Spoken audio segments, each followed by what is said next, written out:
السلام علیکم دوستو، ایک بار جبرائیل علیہ السلام نبی کریم صلی اللہ علیہ وسلم کے پاس آئے تو آپ صلی اللہ علیہ وسلم نے دیکھا کہ جبرائیل علیہ السلام کچھ پریشان ہے۔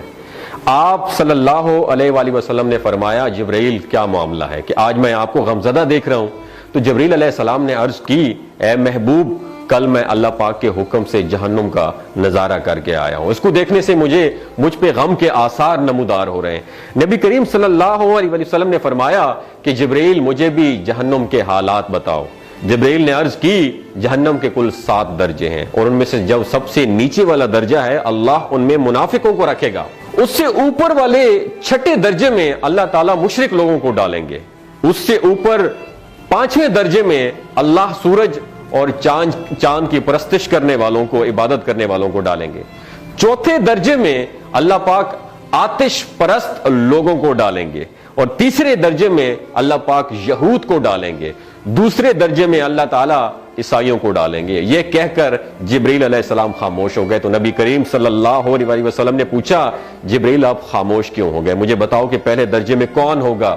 جبرائیل علیہ السلام نے عرض کیا کہ اے اللہ کے رسول، پہلے درجے میں اللہ پاک آپ کی امت کے گناہگاروں کو ڈالیں گے۔ جب نبی کریم صلی اللہ علیہ وسلم نے سنا کہ میری امت کو بھی جہنم میں ڈالا جائے گا تو آپ بے حد غمگین ہو گئے اور آپ نے اللہ کے حضور دعائیں کرنا شروع کر دی۔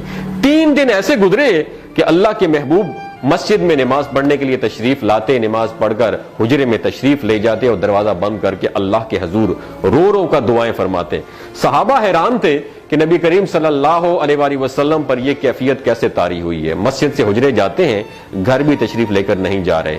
جب 3را دن ہوا تو سیدنا ابو بکر صدیق رضی اللہ تعالیٰ عنہ سے رہا نہیں گیا۔ وہ دروازے پر آئے اور دستک دی اور سلام کیا، لیکن سلام کا جواب نہیں آیا۔ آپ روتے ہوئے سیدنا عمر رضی اللہ تعالیٰ عنہ کے پاس آئے اور فرمایا کہ میں نے سلام کیا لیکن سلام کا جواب نہیں پایا، لہٰذا آپ جائیں، ہو سکتا ہے آپ کو سلام کا جواب مل جائے۔ آپ گئے تو آپ نے 3 مرتبہ سلام کیا لیکن سلام کا جواب نہ آیا۔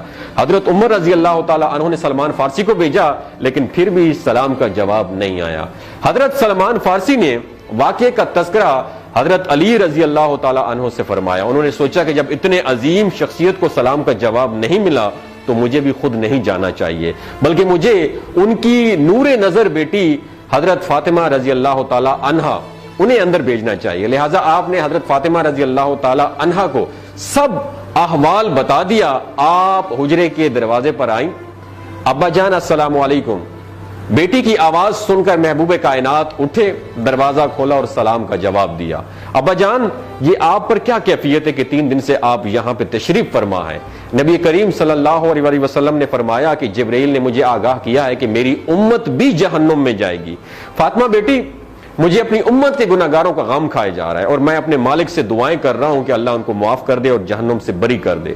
اور یہ کہہ کر پھر آپ سجدے میں چلے گئے، رونا شروع کر دیا، یا اللہ میری امت کے گناہگاروں پر رحم کر، ان کو جہنم سے آزاد کر کے۔ اتنے میں حکم آ گیا، وَلَسَوْفَ يُعْطِيكَ رَبُّكَ فَتَرْضَىٰ، اے میرے محبوب غم نہ کر، میں تم کو اتنا عطا کروں گا کہ آپ راضی ہو جائیں گے۔ آپ خوشی سے کھل اٹھے اور فرمایا کہ لوگوں، اللہ نے مجھ سے وعدہ کر لیا ہے کہ روز قیامت مجھے میری امت کے معاملے میں خوب راضی کرے گا، اور میں اس وقت تک راضی نہیں ہوں گا جب تک میرا آخری امتی بھی جنت میں نہ چلا جائے۔ بولتے ہوئے آنکھوں سے آنسو آنا شروع ہو جاتے ہیں بندے کے، جب بندہ سوچتا ہے کہ ہمارا نبی صلی اللہ علیہ وسلم اتنا شفیق اور غم محسوس کرنے والا ہے، اور بدلے میں ہم نے ان کو کیا دیا۔ آپ کا 1 سیکنڈ اس ویڈیو کو دوسرے لوگوں تک پہنچانے کا سورس ہے۔ میری آپ سے عاجزانہ اپیل ہے کہ لا حاصل اور بے مقصد پوسٹیں ہم شیئر کرتے رہتے ہیں، لیکن آج اپنے نبی کی رحمت کا یہ پہلو کہیں ہم سے مس نہ ہو جائے۔